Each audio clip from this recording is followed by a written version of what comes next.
Hello students, कैसे हैं आप सभी लोग। उम्मीद है आप लोग बहुत अच्छे होंगे। माय नेम इज आशीष गिरी। आज के इस वीडियो के अंदर हम डिटेल में डिस्कस करेंगे फाइलम प्रोटोजोआ के जनरल कैरेक्टरिस्टिक्स के बारे में। तो यदि आप एक बीएससी और एमएससी के स्टूडेंट हैं या नीट एग्जाम की प्रिपरेशन कर रहे हैं, टीजीटी पीजीटी एंट्रेंस एग्जाम की प्रिपरेशन कर रहे हैं, या इसके अलावा स्टूडेंट आप लोग एमएससी जियोलॉजी एंट्रेंस एग्जाम की प्रिपरेशन कर रहे हैं, तो ये वीडियो आपके लिए काफी हेल्पफुल होगी।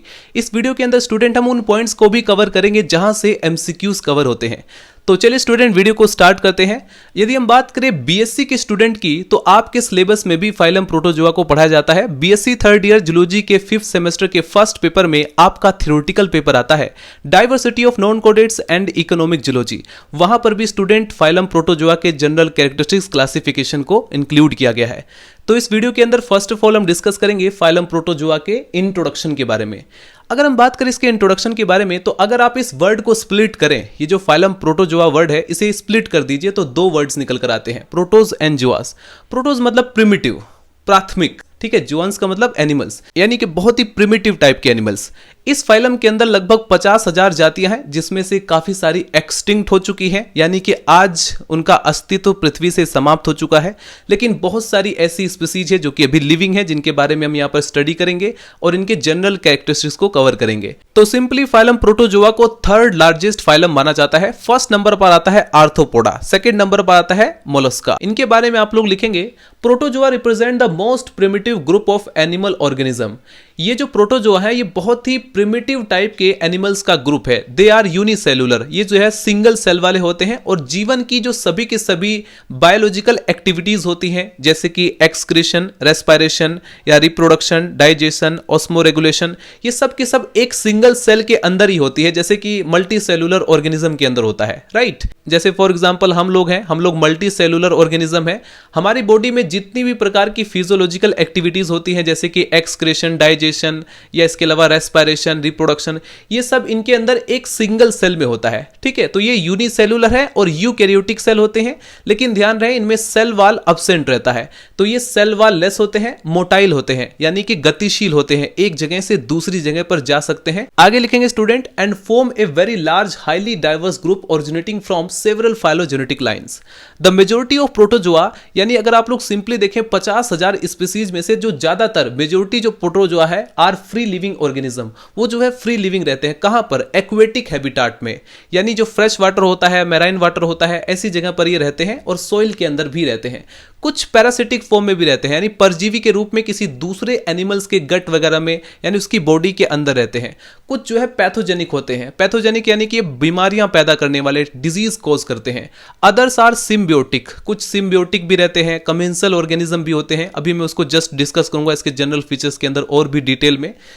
विज्ञान की वो शाखा जिसके अंतर्गत आप स्टडी करते हैं प्रोटोजोआ के बारे में, यानी फाइलम प्रोटोजोआ की स्टडी को हम कहते हैं प्रोटोजोलॉजी, ठीक है। और वो साइंटिस्ट जो प्रोटोजोलॉजी को स्टडी करता है उसे हम बोलेंगे प्रोटोजोलॉजिस्ट, राइट। फाइलम प्रोटोजोआ के मेंबर्स का फर्स्ट स्टडी का श्रेय दिया जाता है एक बहुत ही चर्चित साइंटिस्ट है, जिनका नाम है लुई वेन हक। बायोलॉजी के अंदर ये बहुत बड़ा नाम है, आप लोग इन्हें याद रखना। और ये जो टर्म है फाइलम प्रोटोजोआ, इसको दिया था गोल्फस ने, जॉर्ज अगस्ट गोल्फस, जिन्होंने 1818 में फाइलम प्रोटोजोआ टर्म दिया था। ये नाम आप लोग याद रखना, एमसीक्यूज के माध्यम से पूछा जा सकता है। इसके बाद स्टूडेंट अब आप लोग फाइलम प्रोटोजोआ के जनरल कैरेक्टरिस्टिक्स को पॉइंट वाइज लिखेंगे, और इसी तरह से आपको अपने एग्जाम पेपर की रिटर्न कॉपी में भी लिखना है। ध्यान रहे स्टूडेंट, लास्ट में मैं आपको बताऊंगा कैसे आप इनको याद रख सकते हैं, क्योंकि कई बार होता है कि आप काफी सारे फीचर्स भूल जाते हैं एग्जाम पेपर में जाकर के। तो याद करने का तरीका क्या है जिससे कि आप याद कर ले, ठीक है। तो वो चीजें भी इस वीडियो के अंदर मैं डिस्कस करूंगा। नंबर फर्स्ट नोट डाउन करेंगे, प्रोटोजोअन्स। ये जो वर्ड है स्टूडेंट प्रोटोजोअन्स, ये एक प्लूरल वर्ड है, यानी कि काफी सारे प्रोटोजोआ के एनिमल्स को रिप्रेजेंट कर रहा है। लेकिन यदि हम बात करें प्रोटोजोअन के बारे में, यानी जैसे ही हम एस को रिमूव करते हैं तो ये एक सिंगुलर वर्ड बन जाता है। तो प्रोटोजोअन्स आर यूजुअली माइक्रोस्कोपिक, सूक्ष्मदर्शीय होते हैं। बिना माइक्रोस्कोप के आप इन्हें देख ही नहीं पाओगे, बहुत ही छोटे छोटे होते हैं, नेकेड आई से देखना इन्हें पॉसिबल नहीं है। तो इसलिए इन्हें हम कहेंगे ये माइक्रोस्कोपिक होते हैं, यूनिसेलुलर होते हैं, यानी सिंगल सेल वाले होते हैं। जीवन की वो सभी क्रियाएं जो कि मल्टी सेलुलर ऑर्गेनिज्म में होती है, जैसे फॉर एग्जांपल हमारी बॉडी के अंदर रिप्रोडक्शन होता है या डाइजेशन होता है, ऑस्मोरेगुलेशन होता है, रेस्पिरेशन होता है, वो सभी क्रियाएं इनके एक सिंगल सेल में ही हो जाती है, और ये यूकैरियोटिक सेल्स होती हैं, ठीक है। आगे नोट डाउन करेंगे number second point, they exhibits all types of symmetry. ये जो फाइलम प्रोटोजोआ के मेंबर्स होते हैं, इनकी बॉडी लगभग सभी प्रकार की सिमेट्री को रिप्रेजेंट करती है। इसमें रेडियल सिमेट्री भी होती है, बायोलेटरल सिमेट्री भी होती है, और बहुत सारे ऐसे मेंबर्स हैं जो कि एसिमेट्रिकल भी होते हैं, राइट। रेडियल सिमेट्री का मतलब क्या होता है, जैसे फॉर एग्जांपल फाइलम प्रोटोजोआ का एक कोई मेंबर ले लीजिए, अगर आप उसको सेंटर से, जो उसका सेंट्रल एक्सिस होता है, वहां से कट करने की कोशिश करेंगे तो आप देखेंगे लगभग ये सभी प्रकार के, किसी भी डायरेक्शन में कट करने की कोशिश करो, सभी प्रकार में जो है ये दो आइडेंटिकल पार्ट में कट जाता है, ठीक है। यानी कि यहां पर इसे हम बोलेंगे रेडियल सिमेट्री। कोई ऐसा एनिमल जिसे आप किसी भी डायरेक्शन में, सेंट्रल एक्सिस से किसी भी डायरेक्शन में कट करने की कोशिश करो, अगर वो दो पार्ट्स में कट जाता है तो इसका मतलब वो जो है एक तरीके से रेडियल सिमेट्री शो कर रहा है। और यदि हम बात करें बायलैटरल सिमेट्री के बारे में, तो फाइलम प्रोटोजोआ के मेंबर्स बायलैटरल सिमेट्री को भी शो करते हैं। अगर आप किसी एनिमल्स को एक मीडियन एक्सिस से कट करेंगे तो सिर्फ एक ही ऐसा प्लेन होगा जहां से आप उसे दो भागों में विभाजित कर सकते हैं, ठीक है, तो उसे हम बोलेंगे बायलैटरल सिमेट्री, यानी कि दो लेटरल पार्ट्स में वो कट जाता है। लेकिन ध्यान रहे सिर्फ एक ही ऐसा प्लेन है, ऐसा नहीं है कि आप इधर से कट करेंगे तो भी कट जाएगा।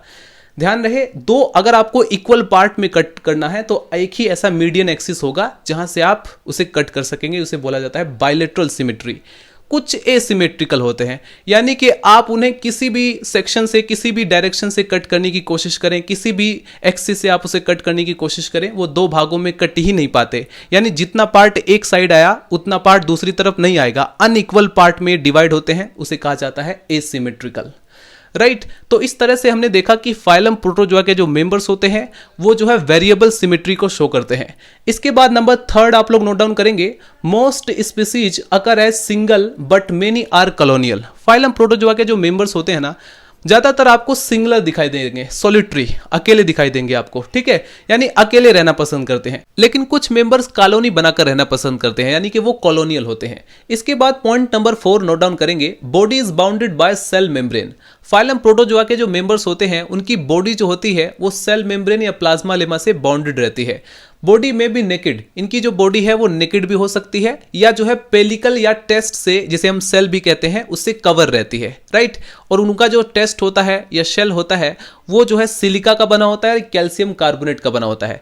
ध्यान रहे स्टूडेंट, यहीं से एमसीक्यूज में पीजीटी के एग्जाम पेपर में क्वेश्चंस पूछा जाता है। यदि हम बात करें पेलिकल की, तो फाइलम प्रोटोजोआ के काफी सारे ऐसे मेंबर्स हैं, जैसे फॉर एग्जांपल यूग्लिना, पैरामीशियम या ट्रिपेनोसोमा। इनकी जो बॉडी होती है वो पेलिकल के एक मजबूत आवरण से घिरी रहती है, और ये पेलिकल इन एनिमल्स को एक डेफिनेट शेप प्रोवाइड करता है, राइट। ये पेलिकल के अगर आप लोग स्ट्रक्चर देखें तो ये फाइब्रस इलास्टिक प्रोटीन होता है। इसमें आप लोग ये भी लिखना स्टूडेंट, मैंने आपको बताया कि इनकी बॉडी जो होती है वो शेल से घिरी रहती है, मेड अप ऑफ, जो कि सिलिका से या कैल्शियम कार्बोनेट से बने रहते हैं। इसमें एक इंपॉर्टेंट एग्जांपल आता है जो कि पीजीटी एग्जाम में पूछा गया था एमसीक्यूज के माध्यम से, कौन सा ऐसा प्रोटोजोआ है जिसकी जो बॉडी होती है वो शेल से घिरी रहती है, जैसे फॉर एग्जांपल आर्सेल्ला रहता है या एफिडियम होता है। ये जो है ऐसे प्रोटोजोआ होते हैं जिनकी बॉडी शेल या टेस्ट से घिरी रहती है, ठीक है। आगे नोट डाउन करेंगे point number 5, A filamentous network of cytoskeleton. Cytoskeleton का जो फिलामेंटस नेटवर्क होता है वो एक तरीके से डेंस और सपोर्टिव स्ट्रक्चर प्रोवाइड करता है, सेल के अंदर प्रेजेंट रहता है, जो कि पूरी की पूरी जो सेल है उसको सपोर्ट करता है, उसे हम बोलते हैं एपिप्लाज्म, ठीक है। स्टूडेंट, यदि हम बात करें फाइलम प्रोटोजोआ के मेंबर्स में न्यूक्लियस के बारे में, तो न्यूक्लियस इनमें काफी ज्यादा वेरिएबल देखने को मिलता है, ठीक है। न्यूक्लियस का जो नंबर होगा, किसी में 1 होता है, किसी में 2 होता है, किसी में काफी सारा होता है। तो उसके एग्जांपल से रिलेटेड एग्जाम पेपर में, जैसे पीजीटी एग्जाम है या टीजीटी एग्जाम है, वहां से क्वेश्चंस पूछे जाते हैं। देखिए इसमें आप लोग लिखेंगे यूजुअली यूनिन्यूक्लिएटेड। काफी सारे प्रोटोजोआ के जो मेंबर्स होते हैं उसमें सिंगल न्यूक्लियस पाया जाता है, वो यानी कि वो मोनोन्यूक्लिएट या यूनिन्यूक्लिएट होते हैं। बट मे बी मोर, यानी इसके अलावा भी हो सकते हैं, यानी कि बाई न्यूक्लिएट कंडीशन भी होती है। जैसे फॉर एग्जांपल अगर आप लोग देखें पैरामीशियम में, तो वहां पर मैक्रो न्यूक्लियस होता है, यानी कि बड़े वाला, और एक माइक्रो न्यूक्लियस होता है। काफी डिटेल में मैं पैरामीशियम की स्ट्रक्चर को पढ़ा चुका हूं, आप लोग चैनल के अंदर जाकर वीडियोस को देख सकते हैं। तो वहां पर आप लोग देखेंगे पैरामीशियम के अंदर 2 न्यूक्लियस पाए जाते हैं, ठीक है। इसके अलावा अगर आप लोग देखें स्टूडेंट ओपेलाइना या पेलोमिक्सा, तो ये जो है मल्टी न्यूक्लिएट प्रोटोजोआ होते हैं, यानी इनमें काफी सारे न्यूक्लियस पाए जाते हैं। तो इस प्रकार से स्टूडेंट फाइलम प्रोटोजोआ के जो मेंबर्स होते हैं उसमें न्यूक्लियस का नंबर काफी ज्यादा, उसमें वेरिएबिलिटी देखने को मिलती है, ठीक है। वो एक जैसे नहीं होता किसी में 2 होते हैं, किसी में 3 होते हैं, किसी में 4, किसी में मल्टी न्यूक्लियस कंडीशन, किसी में एक सिंगल होता है। लेकिन ध्यान रहे ज्यादातर ऐसे होते हैं जिनमें यूनिन्यूक्लिएट कंडीशन पाई जाती है। इसके बाद स्टूडेंट नोट डाउन करेंगे पॉइंट नंबर 7, मोस्ट इंपॉर्टेंट है, जो कि है लोकोमोशन से रिलेटेड, यानी गति करना। अब जैसे फॉर एग्जांपल मेरा ये हाथ है, ठीक है, अगर मेरा हाथ एक ही जगह स्थिर होकर के ऐसे मूवमेंट करे तो इसे हम कहेंगे मूवमेंट। लेकिन अगर ये गति करे, एक जगह से दूसरी जगह जाता है, तो इसे हम बोलेंगे लोकोमोशन। यानी अब ये स्टेगनेंट नहीं है, एक जगह स्थिर होकर मूवमेंट नहीं कर रहा है, ये एक जगह से डिस्टेंस को ट्रेवल करते हुए, ठीक है, आगे बढ़ रहा है, तो इसे हम क्या कहेंगे, लोकोमोशन। तो फाइलम प्रोटोजोआ में लोकोमोशन हमें देखने को मिलता है। एक जगह से दूसरी जगह गति करने की इनके अंदर क्षमता होती है, और गति करने के लिए लोकोमोशनरी ऑर्गन्स इसमें पाए जाते हैं। जैसे फॉर एग्जांपल अगर हम बात करें लोकोमोशनरी ऑर्गन्स के बारे में, तो यूग्लिना में एक फ्लैजेला प्रेजेंट रहता है, ठीक है। अगर आप लोग उसकी स्ट्रक्चर देखें तो एक बड़ा सा फ्लैजेला प्रेजेंट होता है, जिसके बेस पर वो जो है यूग्लिनोइड मूवमेंट करता है। काफी डिटेल में मैंने यूग्लिना को भी कवर किया हुआ है। इसके बाद स्टूडेंट यदि हम बात करें पैरामीशियम में, तो उसमें सीलिया प्रेजेंट रहते हैं, उसमें सीलियरी मूवमेंट होता है, जिसकी वजह से पैरामीशियम एक जगह से दूसरी जगह की ओर गति करता है। इसके बाद अमीबा होता है। अब अमीबा की जो बॉडी होती है वो डिफाइन नहीं होती, मतलब कि आप लोग देखें तो उसकी शेप बिल्कुल डेफिनेट नहीं होती, वो कैसा भी शेप ले लेता है। तो उसमें जो है स्यूडोपोडिया बनते हैं। स्यूडोपोडिया का मतलब समझते हैं, फॉल्स फुट, यानी पैर जैसी स्ट्रक्चर बनेगी लेकिन वो पैर जैसी नहीं होती, इसलिए उसे बोलते हैं स्यूडोपोडिया, ठीक है। तो स्यूडोपोडिया अमीबा में पाए जाते हैं, जिसकी मदद से वो जो है एक जगह से दूसरी जगह मूवमेंट करता है, गति करता है या लोकोमोशन करता है। इनके अलावा स्टूडेंट आप लोग देखेंगे प्रोटोजोआ के काफी सारे ऐसे मेंबर्स हैं जिनमें लोकोमोशन अब्सेंट होता है, यानी कि वो गति करने में सक्षम नहीं होते हैं, वो गति नहीं कर पाते। और ज्यादातर आप लोग देखेंगे ऐसे प्रोटोजोआ जो गति नहीं करते, लोकोमोशन उनमें एब्सेंट रहता है, वो पैरासिटिक फॉर्म में ही एग्जिस्ट करते हैं, किसी दूसरे एनिमल की बॉडी के अंदर परजीवी के रूप में, ठीक है। पीजीटी के एग्जाम पेपर में स्टूडेंट लोकोमोशन से रिलेटेड एक क्वेश्चन पूछा गया था कि फाइलम प्रोटोजोआ के अंदर कौन से ऐसे मेंबर्स है, कौन सी ऐसी क्लास है जिसमें लोकोमोशन एब्सेंट रहता है। तो ये जो क्लास स्पोरोजोआ होती है उसमें लोकोमोशनरी जो ऑर्गन्स होते हैं वो एब्सेंट होते हैं, जिसकी वजह से क्लास स्पोरोजोआ के जो मेंबर्स होते हैं वो गति नहीं कर पाते, उनमें लोकोमोशन संभव नहीं होता। आगे नोट डाउन करेंगे student point number 8, nutrition. Most important point है और यहां से भी क्वेश्चंस पूछे जाते हैं एग्जाम पेपर के अंदर, जो कॉम्पिटेटिव एग्जाम पेपर है जैसे टीजीटी पीजीटी। तो न्यूट्रिशन के पॉइंट में आप लोग देखें तो यहां पर फाइलम प्रोटोजोआ के जो मेंबर्स होते हैं उसमें काफी ज्यादा वेरिएशन हमें देखने को मिलता है। कुछ होलोजोइक होते हैं, जैसे for example amoeba, animal like इनका जो है फूड गेन करते हैं। इसके अलावा कुछ होलोफिटिक होते हैं जैसे कि यूग्लिना, कुछ सेप्रोफिटिक होते हैं यानी कि डेड ऑर्गेनिक मैटर को खाते हैं, कुछ मिक्सोट्रोफिक न्यूट्रिशन को गेन करते हैं, कुछ जो है पैरासिटिक भी होते हैं यानी किसी दूसरे एनिमल की बॉडी के अंदर रहते हैं। तो इनमें अगर हम न्यूट्रिशन को देखें तो उसमें काफी ज्यादा वेरिएबल हमें देखने को मिलता है। कुछ स्टूडेंट सिम्बियोटिक भी होते हैं यानी कि सहजीवी के रूप में भी रहते हैं, जैसे फॉर एग्जांपल ट्राइकोनिम्फा। एमसीक्यूज में एग्जाम पेपर में पूछा गया था, ये जो है दीमक आपने देखा है जो लकड़ियों को खा जाता है, तो दीमक के अंदर स्टूडेंट एक तरीके से उनकी गट में प्रेजेंट रहता है। ये जो ट्राइकोनिम्फा प्रोटोजोआ है ये दीमक के गट के अंदर पाया जाता है और उनमें ये बेसिकली जो सेलुलोस होता है उसके डाइजेशन में हेल्प करता है। तो यहां पर ये जो है सिम्बियोटिक रिलेशनशिप को शो कर रहा है, क्योंकि ये उनके लिए सेलुलोस के डाइजेशन में हेल्प कर रहा है और बदले में दीमक जो है इसको एक आश्रय दे रहा है और फूड दे रहा है। तो इनके अलावा स्टूडेंट प्रोटोजोआ के कुछ मेंबर्स ऐसे भी हैं जिनका मोड ऑफ न्यूट्रिशन इस प्रकार का है कि वो कमेंसेलिज्म को शो करते हैं। आपका क्वेश्चन होगा सर ये कमेंसेलिज्म क्या होता है, क्योंकि कमेंसेलिज्म से रिलेटेड एग्जाम पेपर में शॉर्ट क्वेश्चन भी पूछा जाता है और इससे रिलेटेड एमसीक्यूज भी पूछा जाता है। तो फाइलम प्रोटोजोआ के मेंबर्स इनके मोड ऑफ न्यूट्रिशन में कमेंसेलिज्म को भी शो करते हैं। कमेंसेलिज्म में क्या होता है, दो डिफरेंट टाइप की स्पीसीज होती हैं, उनमें से एक स्पीसीज दूसरे स्पीसीज की बॉडी में रहती है और उससे फूड को गेन करती है, ऑब्टेन करती है, लेकिन ध्यान रहे स्टूडेंट वो हार्मफुल नहीं होती। अब जैसे फॉर एग्जांपल हमारी बॉडी के अंदर भी स्टूडेंट एक प्रोटोजोआ रहता है जिसका नाम है ई कोलाई। स्टूडेंट ध्यान रहे ये कोई बैक्टीरिया नहीं है, एस्चेरिचिया कोलाई वाला बैक्टीरिया नहीं है, इसकी फुल फॉर्म है एंट अमीबा कोलाई, ठीक है। ये जो प्रोटोजोआ है ये हमारी बॉडी के अंदर रहता है और ये कमेंसेलिज्म को शो करता है, यानी एक तरीके से फूड को तो ये खाता है हमारी बॉडी के अंदर, लेकिन हमारे लिए नुकसानदायक नहीं है, पैथोजेनिक नहीं होता, हार्मफुल नहीं होता, ठीक है। कमेंसेलिज्म के बाद फाइलम प्रोटोजोआ के जो मेंबर्स होते हैं वो पैरासिटिक नेचर के भी होते हैं, परजीवी होते हैं, जैसे फॉर एग्जांपल मोनोसिस्टिस जो कि अर्थवर्म यानी जो केचुआ होता है उसके सेमिनल वेसाइकल्स के अंदर रहते हैं, जिसके बारे में मैं काफी डिटेल में उसकी लाइफ साइकिल को भी एक्सप्लेन कर चुका हूं। इसके अलावा प्लाज्मोडियम है, ट्रिपैनोसोमा है या लीशमानिया है, काफी सारे एग्जाम्पल हैं, ठीक है। आगे नोट डाउन करेंगे student point number 9, intracellular type of digestions occur with in the food vacuoles.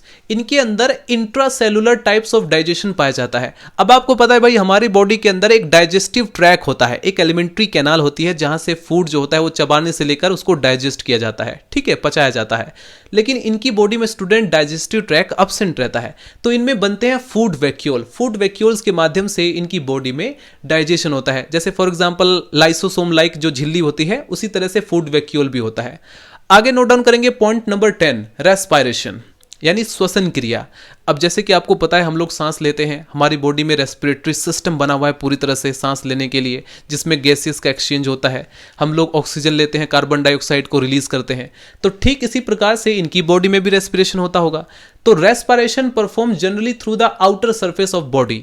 ये जो है इनकी बॉडी के जो आउटर सरफेस है वहां से इनमें गैसियस एक्सचेंज होता है, ठीक है। But may be few obligate और फैकल्टेटिव एनारोब्स, कुछ जो है ऑब्लिगेटरी और फैकल्टेटिव एनारोब्स हो सकते हैं। अब आपका क्वेश्चन होगा सर ये ऑब्लिगेट एनारोब्स क्या होते हैं?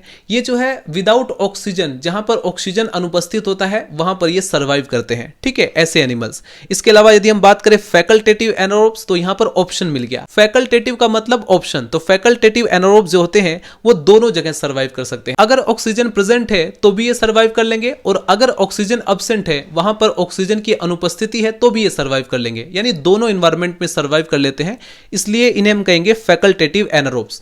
तो ऐसे प्रोटोजोआ जो कि फैकल्टेटिव एनारोब्स होते हैं, वो ऑक्सीजन की प्रेजेंटेशन में भी सर्वाइव कर लेंगे और ऑक्सीजन की एब्सेंस में भी सर्वाइव कर लेंगे, ठीक है। तो इस टाइप से स्टूडेंट हमने देखा कि फाइलम प्रोटोजोआ के जो मेंबर्स होते हैं उनमें जो रेस्पिरेशन होता है वो दो तरीके से होता है। एक होता है एरोबिक मोड में, एक होता है एनारोबिक मोड में। एरोबिक मोड में सिंपली देखें तो स्टूडेंट जितने भी फ्री लिविंग प्रोटोजोआ होते हैं वो एरोबिक मोड में रेस्पिरेशन को करते हैं। इसके अलावा जितने भी पैरासिटिक प्रोटोजोआ होते हैं वो एक तरीके से एनारोबिक रेस्पिरेशन को शो करते हैं, right. Finally student note down करेंगे पॉइंट नंबर 11, जो कि रिलेट करता है एक्सक्रीशन से। एक्सक्रीशन का मतलब क्या होता है? उत्सर्जन। हिंदी में इसे बोलते हैं उत्सर्जन। उत्सर्जन का अर्थ है, जैसे फॉर एग्जाम्पल हम खुद से एग्जाम्पल के साथ समझते हैं, हमारी बॉडी में जो वेस्ट मटेरियल होता है, जो हमारी बॉडी के लिए हार्मफुल हो सकता है, जो टॉक्सिक मटेरियल होता है, उसको हम बाहर निकालते हैं एक सिस्टम के थ्रू, जिसे हम बोलते हैं एक्सक्रीटरी सिस्टम। जैसे हमारा यूरिन होता है, फिसिस होता है, ये सब क्या है? एक्सक्रीटरी सिस्टम के थ्रू निकला हुआ एक तरीके से टॉक्सिक मटेरियल, ठीक है, अपशिष्ट पदार्थ जो कि डाइजेस्ट नहीं हो पाया, वो बेकार है, तो उसको रिलीज कर दिया जाता है बॉडी से। तो ठीक इसी प्रकार से इनकी बॉडी में भी वेस्ट मटेरियल बनता होगा, टॉक्सिक मटेरियल बनता होगा, तो उसको भी बॉडी से बाहर निकालना जरूरी है। तो वो भी स्टूडेंट कैसे होता है? तो excretion perform generally through the body surface. इनकी बॉडी सरफेस से ही एक्सक्रीशन हो जाता है, यानी वेस्ट मटेरियल बॉडी सरफेस से ही निकल जाता है। And water regulation of the body is accomplished by the contractile vacuole. इनके अंदर जो पानी की ज्यादा मात्रा होती है, अगर मान लीजिए इनकी बॉडी में भारी मात्रा में पानी भर गया तो इनकी बॉडी तो फट जाएगी, भ्रष्ट हो जाएगी।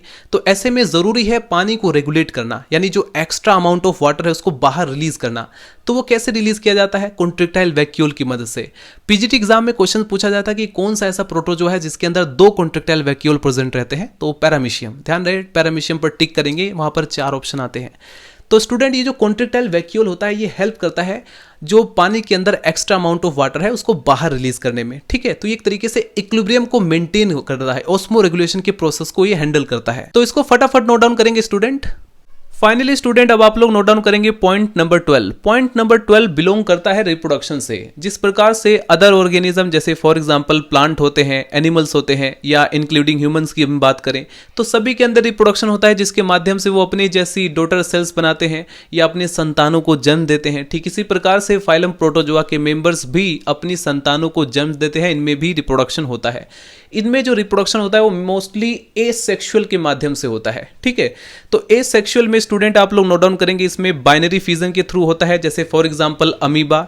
इसके अलावा स्टूडेंट इनमें ट्रांसफर फ्यूजन होता है, जैसे फॉर एग्जांपल पैरामीशियम के अंदर आप लोग देखेंगे, मैंने आपको बताया था वहां पर कि ट्रांसफर्स फ्यूजन के द्वारा जो पैरामीशियम है उसमें एसेक्सुअल रिप्रोडक्शन होता है। इसके अलावा लॉन्गिट्यूडनल फ्यूजन भी होता है, मल्टीपल फ्यूजन भी होता है, बडिंग के थ्रू भी काफी सारे ऐसे प्रोटोजोआ हैं जो कि डिवाइड होते हैं।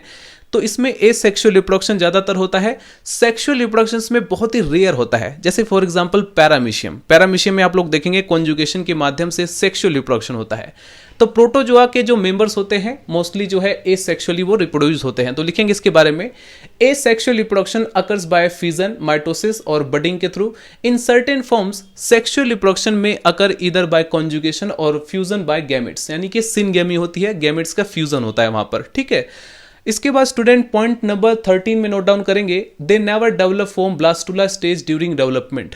डेवलपमेंट के दौरान इनमें ब्लास्टुला का फॉर्मेशन नहीं होता है। इसके बाद आप लोग नोट डाउन करेंगे पॉइंट नंबर 14 जो कि बिलोंग करता है साइटोप्लाज्म से। मैंने आपको कहा कि ये जो एनिमल्स होते हैं यूनिसेल्युलर होते हैं, यूनिसेल्युलर यूकैरियोटिक सेल्स होती हैं। इनका जो साइटोप्लाज्म होता है वो दो भागों में डिवाइड होता है। एक एक्टोप्लाज्म जो कि बाहर की तरफ होता है, ट्रांसपेरेंट होता है, डेंसर होता है, थोड़ा सा गाढ़ा होता है, और उसके बाद बीच में जो होता है अंदर की तरफ से हम बोलेंगे एंडोप्लाज्म। तो दो भागों में इनका साइटोप्लाज्म डिफरेंशिएट रहता है, जिसके बारे में आप लोग लिखेंगे, the cytoplasm is differentiated into outer ectoplasm and inner endoplasm. Ectoplasm is transparent, इसका जो एक्टोप्लाज्म होता है वो ट्रांसपेरेंट होता है, and endoplasm contain cell organelle, उसके अंदर सेल ऑर्गेनलीज होती हैं, जैसे फॉर एग्जांपल न्यूक्लियस होता है, गोल्जी बॉडीज होती हैं, एंडोप्लाज्मिक रेटिकुलम होता है, राइबोसोम्स होते हैं, माइटोकॉन्ड्रिया होता है, कुछ में माइटोकॉन्ड्रिया अब्सेंट भी होता है। हमने देखा कॉन्ट्रेक्टाइल वैक्यूल जैसी स्ट्रक्चर्स भी इसमें पाई जाती हैं। तो इस प्रकार से जो एंडोप्लाज्म होगा उसमें सेल ऑर्गेनलीज प्रेजेंट रहती हैं। इसके बाद यदि हम बात करें पॉइंट नंबर 15 की, तो ये जो एनिमल्स होते हैं ना, इनके अंदर एनसिस्टमेंट होता है। जैसे फॉर एग्जांपल कई बार ऐसा होता है, सभी के जीवन में काफ़ी बेकार कंडीशन आ जाती है, उस टाइम पर बहुत ही धैर्य से, हिम्मत से काम लेना चाहिए। ठीक इसी प्रकार से जैसे कि प्रोटोजोआ है, काफ़ी सारे मेंबर्स ऐसे होते हैं जिन पर काफ़ी ज़्यादा अनफेवरेबल कंडीशन आ जाती है, यानी कि उस समय सूखे की कंडीशन होती है, फूड बिल्कुल भी नहीं होता, अवेलेबिलिटी वहाँ पर बिल्कुल ख़त्म हो जाती है, जीने की उम्मीद खत्म हो जाती है। तो ऐसी स्थिति में फाइलम प्रोटोजोआ के जो मेंबर्स हैं वो एनसिस्टमेंट करते हैं। ये क्या करते हैं, अपनी बॉडी के चारों तरफ एक तरीके से सिस्ट बना लेते हैं, जो इनको बहुत ही खतरनाक कंडीशन, जो अनफेवरेबल कंडीशन होता है, उससे बचने के लिए काफ़ी ज़्यादा अगर टेम्परेचर है या उस समय फूड की अवेलेबिलिटी नहीं है तो ऐसी स्थिति में इन्हें बचने के लिए मदद करता है। तो नोट डाउन करेंगे student, encystment commonly occurs in resist unfavourable condition of food, temperature and moisture and also help in dispersal. आप लोगों ने स्टूडेंट अपने आसपास एक चीज नोटिस किया होगा, कई बार हम देखते हैं कि हमने किसी प्लांट को नहीं उगाया है फिर भी उस जगह पर वो प्लांट उग जाता है। अचानक हम देखते हैं तो हैरान हो जाते हैं कि आखिर यहाँ पर अमरूद का पेड़ कैसे आ गया, कैसे यहाँ पर आम का पेड़ आ गया, कैसे यहाँ पर अचानक इतनी घास आ गई। दरअसल होता क्या है कि काफी सारे से प्लांट होते हैं जो डिस्पर्स होते हैं, ठीक है, उनके जो स्पोर्स होते हैं वो काफी दूर दूर तक चले जाते हैं। ठीक इसी प्रकार से स्टूडेंट फाइलम प्रोटोजोआ के जो मेंबर्स होते हैं इनमें भी डिस्पर्सल होता है, ये बहुत दूर दूर तक चले जाते हैं हवा से उड़ करके, काफी दूर दूर तक स्पोर्स की तरह, ठीक है। इसके बाद नोट डाउन करेंगे point number 16, the single cell individual not differentiated into somatoplasm and germplasm. Most important point है। दरअसल क्या होता है, इनका जो सिंगल सेल होता है इंडिविजुअली जो है डिफरेंशिएट नहीं होता है सोमेटोप्लाज्म में और जर्मप्लाज्म में, और इसी वजह से यही एक ऐसा कारण है स्टूडेंट जिसकी वजह से इनकी नेचुरल डेथ ही नहीं होती है। बड़ी हैरान कर देने वाली बात है कि ये ऐसे एनिमल्स हैं जिनकी प्रकृति के अंदर नेचुरल डेथ नहीं होती, प्राकृतिक मृत्यु उनकी नहीं होती है, ठीक है। अगर आप लोग खुद से इन्हें मारेंगे या एक्सेसिव हीट दे देंगे तो वो अलग बात है, लेकिन नेचुरली इनकी डेथ नहीं होती है, राइट। अब आपको सिंपली पता है स्टूडेंट फाइलम प्रोटोजोआ के जो मेंबर्स हैं वो एसेक्सुअल रिप्रोडक्शन के थ्रू डिवाइड होते हैं, सिंगल सेल वाले होते हैं, और जैसे उसमें एसेक्सुअल रिप्रोडक्शन होगा वो डिवाइड हो जाएंगे। यानी हो क्या रहा है कि पेरेंट सेल जो होती है वही डॉटर सेल में कन्वर्ट हो जाती है, इसीलिए कहा जाता है स्टूडेंट इनमें जो है नेचुरल डेथ नहीं पाई जाती है। तो फाइलम प्रोटोजोआ के जनरल फीचर्स को याद करने का एक सही तरीका क्या है जिससे कि आप इसे आसानी से याद कर लें, तो आप इसको खुद से कनेक्ट कर लीजिए। जैसे फॉर एग्जांपल आप कहीं ना कहीं रह रहे होंगे, तो ठीक इसी प्रकार से फाइलम प्रोटोजोआ के मेंबर्स भी कहीं ना कहीं एग्जिस्ट कर रहे होंगे, कहीं ना कहीं रह रहे होंगे लिविंग फॉर्म में। तो वो पॉइंट आ जाता है हैबिटाट। तो अगर हम हैबिटाट की बात करें तो फाइलम प्रोटोजोआ के मेंबर्स एक्वेटिक भी होते हैं, ठीक इसी प्रकार से वो जो है सोइल में भी पाए जाते हैं, पैरासिटिक फॉर्म में भी रहते हैं। अगर हम डिस्ट्रीब्यूशन की बात करें, अगर हम ह्यूमन को देखो, पूरी दुनिया में लगभग सभी जगह डिस्ट्रीब्यूटेड हैं, लगभग हर कॉन्टिनेंट पर पाए जाते हैं। तो ठीक इसी प्रकार से फाइलम प्रोटोजोआ के मेंबर्स हैं, ये भी कॉस्मोपॉलिटन डिस्ट्रीब्यूशन को शो करते हैं, यानी कि वर्ल्ड वाइड डिस्ट्रीब्यूशन शो करते हैं, सारी दुनिया में पाए जाते हैं। जिस प्रकार से आपकी बॉडी का एक ऑर्गेनाइजेशन है, मल्टी सेलुलर ऑर्गेनिज्म हम होते हैं, ठीक इसी प्रकार से इनकी भी बॉडी का एक ऑर्गेनाइजेशन होता है। आपकी बॉडी के अंदर जो सेल्स होती हैं उसमें न्यूक्लियस है, इनके अंदर भी न्यूक्लियस है, लेकिन इनमें जो न्यूक्लियस होते हैं उनमें काफ़ी ज़्यादा वेरिएबल, काफ़ी ज़्यादा वेरिएशन देखने को मिलता है। किसी में एक है यानी मोनोन्यूक्लिएट कंडीशन, किसी में दो है यानी बाई न्यूक्लिएट कंडीशन, किसी में तीन है, किसी में चार, या किसी में मल्टी न्यूक्लिएट कंडीशन। इन काफ़ी सारे न्यूक्लियस होते हैं। बॉडी शेप जैसे आपका है, इनका भी कोई बॉडी शेप होता होगा। जैसे आपकी बॉडी सिमेट्री बायलेटरल सिमेट्री है, इनकी में भी काफ़ी सारी सिमेट्री हमने देखा, बायलेटरल भी शो करते हैं, रेडियल भी शो करते हैं। तो ठीक इसी प्रकार से जैसे आप रिप्रोडक्शन करते हैं, ये भी रिप्रोडक्शन करते हैं, लेकिन हम लोगों में सेक्सुअल रिप्रोडक्शन होता है, इसमें एसेक्सुअल रिप्रोडक्शन होता है। अब जिस प्रकार से ह्यूमंस के अंदर भी एक्सक्रीशन का प्रोसेस होता है, हम लोग भी यूरिन को पास करते हैं, बाहर रिलीज कर देते हैं, ठीक इसी प्रकार से ये भी है, ये भी वेस्ट मटेरियल को बॉडी से बाहर रिलीज करते हैं। किस प्रकार से करते हैं वो सब मैंने आपको बताया हुआ है। इनमें भी ऑस्मो रेगुलेशन होता है। इनमें सर्कुलेशन, जो ब्लड सर्कुलेशन है वो अब्सेंट रहता है। इनमें भी गैसियस एक्सचेंज होता है, इनमें भी रेस्पिरेशन होता है, ये भी न्यूट्रिशन को गेन करते हैं हमारी तरह। तो यानी कि आपको क्या करना है, आपको खुद से रिलेट करके इनको याद करना है, इन सभी पॉइंट को याद करना है, ठीक है। तो आई होप स्टूडेंट आपको लगभग सभी पॉइंट अच्छे से समझ में आ गए होंगे। अगर नहीं समझ में आया तो एक बार और भी देख लीजिए, या फिर आप लोग कमेंट सेक्शन में मेंशन कर सकते हैं अगर आपको कोई भी डाउट हो तो। मिलते हैं स्टूडेंट नेक्स्ट वीडियो में। Bye bye, Tata.